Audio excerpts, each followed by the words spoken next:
भाई हमें अपना जाल मूली खिलाओ।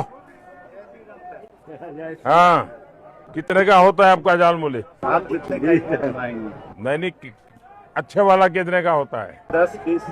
हाँ, जो भी है बना दो। हाँ हम थोड़ी खाएंगे। हाँ हाँ, खाएंगे, बिल्कुल खाएंगे। तो कितना, 10 रुपए देना है? दुकान में आए सर, हाँ, 10 रुपए देना है। नहीं भाई, ऐसा नहीं। हाँ हाँ प्याज खाते हैं आप? हाँ, आप प्याज खाते हैं, दिमाग नहीं खाते बस। নমস্কার বন্ধুরা, তো আপনারা এই যে ভিডিওটা দেখলেন, এটা হচ্ছে নরেন্দ্র মোদীজির সেই ভাইরাল হওয়া ঝালমুড়ি খাবার সেই ভিডিওটা। এই ভিডিওটা আপনারা কাল থেকে সোশ্যাল মিডিয়ায় হয়তো অনেক জায়গায় দেখেছেন, কিন্তু আপনারা এই যে মোদীজি কেন এখানে ঝালমুড়ি খেলেন, সে তার পেছনে যে গল্পটা আছে সেটা হয়তো আপনারা জানেন না। সেই গল্পটাই প্রকাশ করেছিলেন দিলীপ ঘোষ। তো দিলীপ ঘোষ কি বলছেন সেটা একবার আপনারা শুনুন, তাহলে আপনাদের ক্লিয়ার হয়ে যাবে এই যে মোদীজি এখানে কেন ঝালমুড়ি খেয়েছিলেন। তো চলুন শোনা যাক। প্রধানমন্ত্রী আজকে পশ্চিমবাংলায় 4টে সভা করছেন, 3টে হয়ে গেছে, এখানে পৌঁছেছেন। উনি বললেন যে সারাদিন তো থাকবো, কিছু খেতে হবে, তো কি খাওয়া যায়? তো তিনি বললেন আমি ঝালমুড়ি খাবো। কি ঝালমুড়ি খাচ্ছেন? তিনি আমাদের হেলিপ্যাডে কিছু কার্যকর্তা আছেন, তাদের সঙ্গে 1 ঠোঙা ঝালমুড়ি খেয়ে আবার এখানে উপস্থিত হবেন। আচ্ছা, শুনলেন তো এই যে ঝালমুড়ির ভিডিও এত ভাইরাল হয়েছে, সেই ঝালমুড়ি খাবার যে ঘটনাটা, তার পেছনে কি গল্প ছিল সেই গল্পটা দিলীপ ঘোষের কাছ থেকে আপনারা সবাই দেখতেই পেলেন, জানতেও পারলেন। এবং এই যে মোদিজি ইনি ঝাড়গ্রামে গিয়েছিলেন সভা করতে, সেখানেই তিনি যেটা বললেন দিলীপ ঘোষ যে 4টে সভা আছে, তো তিনি কিছু বলছিলেন খাবেন, তো কি খাবেন, ঝালমুড়ি খাবেন, এভাবেই তিনি সেখানে ঝালমুড়ি খেয়েছিলেন। শুধুমাত্র খেয়েছিলেন তা নয়, টাকা দিয়ে খেয়েছিলেন। এবং তার সাথে সাথে আমরা দেখলাম যে সেখানকার সাধারণ যে সমস্ত মানুষরা ছিল তাদেরকেও তিনি ঝালমুড়ি দিয়েছেন, বাচ্চাদের সাথেও ঝালমুড়ি শেয়ার করে খেয়েছেন। এই বিষয়টা আমরা দেখলাম। এরকম একটা খুশির ভিডিও দিয়ে এই ভিডিওটা শুরু করলাম, কিন্তু এরপর যে আপনারা খবরগুলো দেবো সেগুলো সত্যি খুব গুরুত্বপূর্ণ। আপনারা মন দিয়ে শুনুন আর এই ভিডিওটা মন দিয়ে দেখুন। দেখুন, আপনারা সবাই জানেন যে তৃণমূলের এই যে নির্বাচন এখন হতে চলেছে, সেই নির্বাচনে সাহায্য করে আইপ্যাক। আইপ্যাক এই কদিন ধরে বিভিন্ন মিডিয়া শিরোনামে আপনারা দেখতে পাচ্ছেন। সেই আইপ্যাক এখন কিন্তু ঘোষণা করছে যে 20 দিনের জন্য তারা তাদের কাজকর্ম পশ্চিমবঙ্গে বন্ধ রাখছে। এবং এই যে ঘটনা, এটা যদিও তৃণমূল থেকে অস্বীকার করা হয়েছে, তারা বলছে এই খবরটা কোনো ভিত্তি নেই, ভিত্তিহীন খবর। কিন্তু একটা ইমেলের মাধ্যমে তারা তাদের যে আইপ্যাক তাদের যে কর্মীরা আছে তাদেরকে ইমেল পাঠিয়েছেন। সেই ইমেলটা আপনারা সাইডে দেখতে পাচ্ছেন, যেখানে বলা হচ্ছে যে we fully respect to the law of the land are cooperating with the process and are certain that justice will take its due course। মানে বুঝতে পারছেন যে এই যে ইডি রেড পড়ছে চারিদিকে, এবং দিল্লিতে একজন যে কর্ণধার আছেন ওনাকে অ্যারেস্টও করা হয়েছে। আর তার সাথে সাথে আজকে আবার ইডির তরফে তলব করা হয়েছে ঋষিরাজ বলে আরো একজন ডিরেক্টরকে আইপ্যাকের। তো তাহলে বুঝতে পারছেন এই সমস্ত কারণে আইপ্যাক এখন তাদের যে সমস্ত কাজকর্ম আছে পশ্চিমবঙ্গে সেটাকে গুটিয়ে নিচ্ছে। এবং যদিও তৃণমূল সেটা স্বীকার করছে না, কিন্তু মমতা ব্যানার্জি তিনি একটি তারকেশ্বরে ভাষণ দিতে গিয়েছিলেন, সেখানে সভাতে গিয়েছিলেন। সেখানে গিয়ে তিনি কিন্তু বলছেন যে আমাদের যে এজেন্সি আছে তাদেরকে যদি এরকম ভাবে কাজকর্ম থেকে তাদেরকে হাটিয়ে দেওয়া হয়, তাদের উপর যদি এরকম ভাবে চাপ সৃষ্টি করা হয়, আমরা তাদেরকে তৃণমূলে নিয়ে দেবো। মানে আপনারা জানেন যে তৃণমূল এবং আইপ্যাকের কত একটা গভীর সম্পর্ক আছে, সেটা আপনারা এর আগেও অনেকবার দেখেছেন। যখন আইপ্যাকের অফিসে হানা দেওয়া হয়েছিল ইডি সিবিআই তরফ থেকে, তখনও কিন্তু আমরা দেখেছিলাম মমতা ব্যানার্জি নিজে ছুটে চলে গেছিলেন এবং সেখান থেকে সবুজ ফাইল ছাড়াও আরো অনেক কিছু নথিপত্র নিয়ে চলে এসেছিলেন। তো সেই রকমই মমতা ব্যানার্জি ওখানে তারকেশ্বরে দাঁড়িয়ে কি বললেন সেটা একবার আপনারা শুনুন। আরে আমাদের রোজই তো ইডি রেড করছে, তুমি আমাদের এজেন্সিগুলোকে বলছো যারা আমাদের পার্টির কাজ করে বাংলা ছেড়ে চলে যাও কেন? তোমার তো 50টা আছে, আমাদের ক্ষমতা নেই, আমাদের একটা আছে। শুনুন, ওদের ভয় দেখালে ওরা আমার দলের সাথে যুক্ত হবে এবং আমরা ওদের চাকরি দেবো। আমি একটি ছেলেকেও চাকরি ছাড়া করব না। আমি সকালে অভিষেকের সাথে কথা বলেই এসছি। শুনলেন তো মমতা ব্যানার্জি কি বললেন, যে ওদেরকে যদি তাদের ইয়ে থেকে ছাড়িয়ে দেওয়া হয় বা তাদেরকে যদি চাপ দেওয়া হয়, তারা কিন্তু তাদেরকে কিন্তু তৃণমূল চাকরি দেবে। মানে বুঝতে পারছেন মমতা ব্যানার্জি কিন্তু এই যে খবরটা আমরা পাচ্ছিলাম যে আইপ্যাক কাজ তাদের গুটিয়ে নিচ্ছে এবং চাপে পড়ে গুটিয়ে নিচ্ছে, সেই খবরটা কিন্তু কিছুটা হলো সত্যি। তার প্রমাণ হচ্ছে মমতা ব্যানার্জির এই কথাগুলো। এগুলো থেকে এটাই কিন্তু বুঝতে পারা যাচ্ছে যে হয়তো আইপ্যাক সত্যি গুটিয়ে নিচ্ছে এবং পশ্চিমবঙ্গ থেকে চলে যাচ্ছে। তার কারণ হয়তো আইপ্যাকও বুঝতে পারছে যে পশ্চিমবঙ্গে এবারে তৃণমূলে আসাটা খুবই মুশকিল। তো তাহলে তারা তৃণমূলে হারের দাগটা নিজেদের উপর নিতে চায় না, সেই জন্য হয়তো এই আইপ্যাক গুটিয়ে চলে যাচ্ছে। এটা অনেকেই বলছে এবং অনেকে বলছে যে এটা একটা আইপ্যাকের চাল। তো আপনাদের কি মনে হয় সেটা অবশ্যই আপনারা কমেন্ট করে জানাতে পারেন। তো এই যে ঘটনাটা গেল, এরপর আমি আইপ্যাকের এই যে ইডি রেড করছে সেরকমই আরেক জায়গায় ইডি কিন্তু হানা দিয়েছে, রেড করেছে। সে হচ্ছে একজন ডিসি, কলকাতা পুলিশের ডিসি শান্তনু সিনহা বিশ্বাস। তো ওনার বাড়িতে, দুটো বাড়িতে রেড করা হয়েছে, যদিও উনি বাড়িতে থাকেননি, ওনার ছেলেকে নিয়ে ইডি রেড করেছে। এবারে এর পেছনে যে ঘটনাটা সেটা কি সেটা আপনাদের জানা দরকার। এই যে শান্তনু সিনহা বিশ্বাস, এনার সাথে মমতা ব্যানার্জি খুবই একটা কাছের সম্পর্ক। মমতা ব্যানার্জিকে উনি কিন্তু মা বলে ডাকতেন, আর মমতা ব্যানার্জি ওনাকে অনেক প্রমোশনও দিয়েছেন, কারণ উনি একসময় কালীঘাটের ওসি ছিলেন, সেখান থেকে ডাইরেক্ট ডিসি পদে তিনি উন্নতি পেয়েছেন। তার থেকে বুঝতেই পারা যাচ্ছে যে মমতা ব্যানার্জির সাথে ওনার সম্পর্কটা কিরকম ছিল।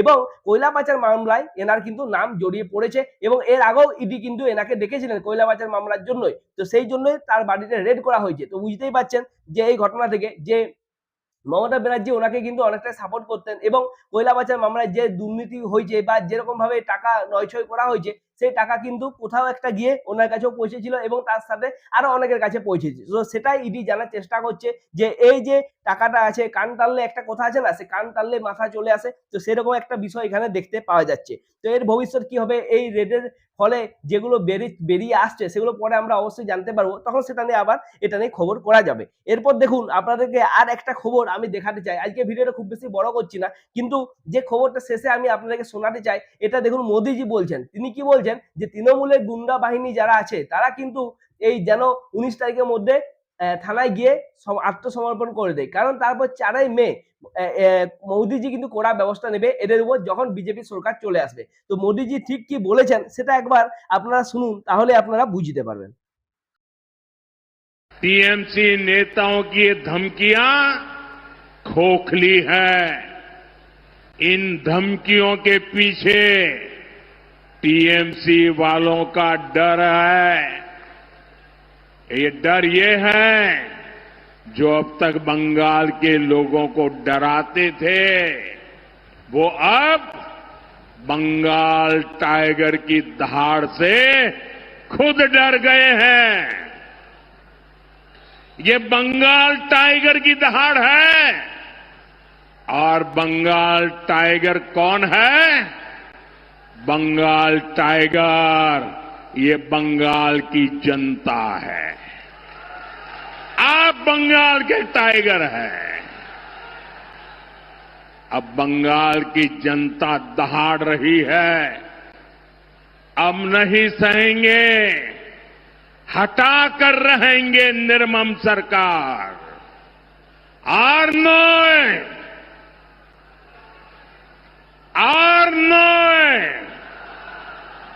এখন বদল চাই। এখন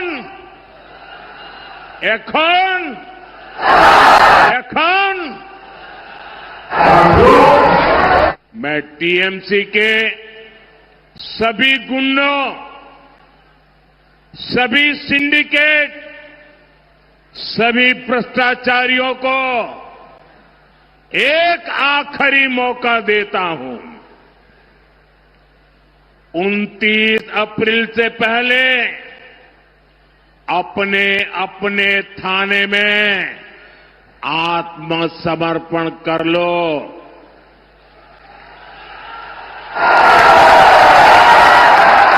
यहां पर 23 तारीख के पहले कर लो, क्योंकि 4 मई के बाद कोई भी बच नहीं पाएगा।